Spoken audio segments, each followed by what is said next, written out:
I don't think you need to be educated in college. You need to be educated though. And we're blessed today. I mean, I started in legal research. We have access to so much information and to consume it from the experts. I joke around, A students teach the world, the B and C students run it.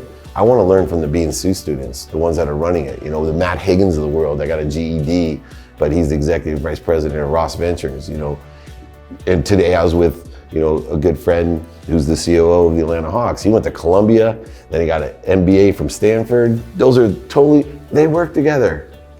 But the thing they have in common, and I'm right in the middle, but the thing we all have in common, more interested than interesting.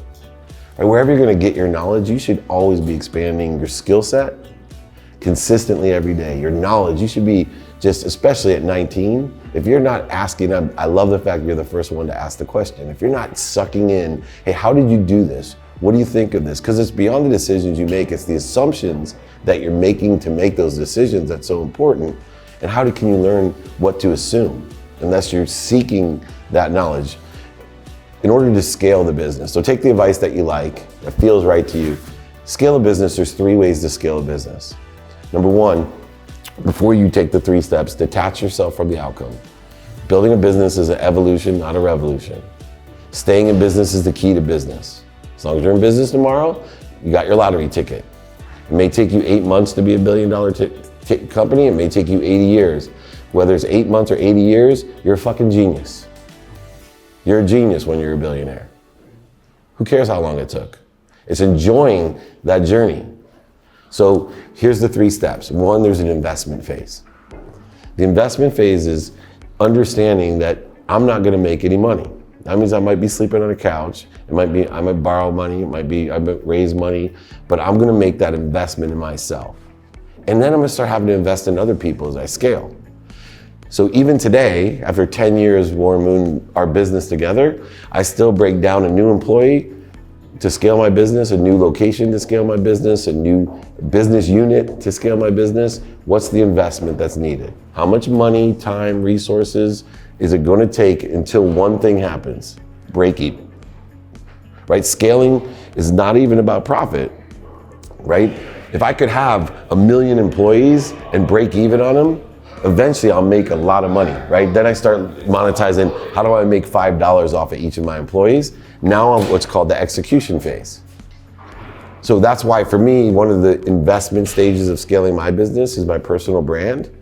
And growing from Elevator Pitch, which has 40 million viewers, and the entrepreneur side of the podcast, 24 million listeners, and then iTunes and Google, and then my own Instagram in 1 year, which has a couple 100,000 or whatever, and grows every day.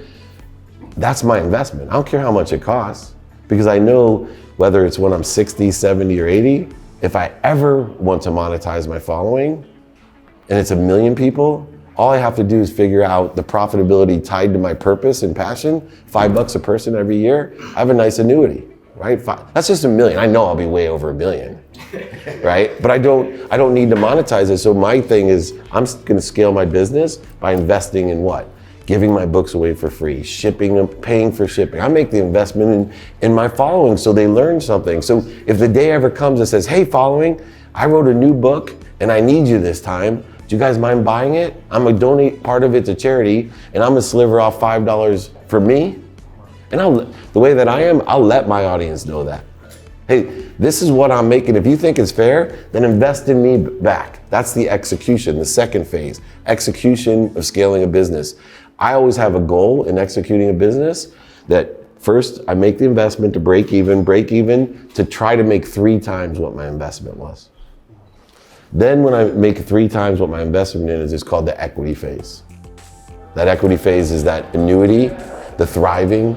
You go from stimulating interest, transitioning interest, share a vision, managing and develop a vision by putting more into others and giving value. But then it thrives, right? People, you give away my book. This is true. I gave away about 20,000 books in 2018. I built an audience, right? I empowered all these people, but I had 5 times as many books sold than I ever have. I've never asked one person. You can go back at every video you ever see of me, every blog I've ever written, every TV show, never once you say, Hey, I'll buy my book on Amazon. It's on there. I never would say that. I don't even tell people, I'll give you a free book if you pay for shipping. But I'm in an execution phase. Where I want to become is that thriving phase, the equity phase. When you're scaling a business with employees, so I take Colleen over there, who's worked for me for years, came from the Jets, I invested in her. Then she became into the execution phase of my business, where then she exceeded making me 3 times what I pay her. Now she's an equity owner, right? She runs my brand, right? She's the president of Dave Meltzer Enterprises, separate from Sports One Marketing, right? That's scaling of a business. And she knows the core values: gratitude, empathy, accountability, effective communication. She's hiring people. She's teaching them, right? Which to me is awesome, right? I sit back and go, wow, I didn't have to say anything. I didn't have to do anything except for what? I made years of investment. I have 15 interns every quarter. I have 30 interns in the summer. That's a big investment. My door is wide open. You guys are my investment, right? You take the time to do this so that you can scale. Very simply, that's how you scale a business.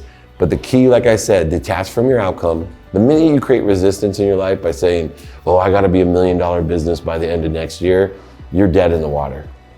Set goals and milestones, but use words like, I wanna make over $1 million as soon as I can. I wanna double the amount of money I make as fast as I can. I say that to myself all the time. Right? I have all these mantras that I do in my mind that I'm saying all the time. I'm catching myself. But after all these years, making millions and millions, losing it all, making millions and millions, I still say one thing to this day. My goal tomorrow, when I woke up, may God put 10 people in front of me that I can help and have a guarantee that I'm in business tomorrow. Once I answer those questions, now I move on with my day.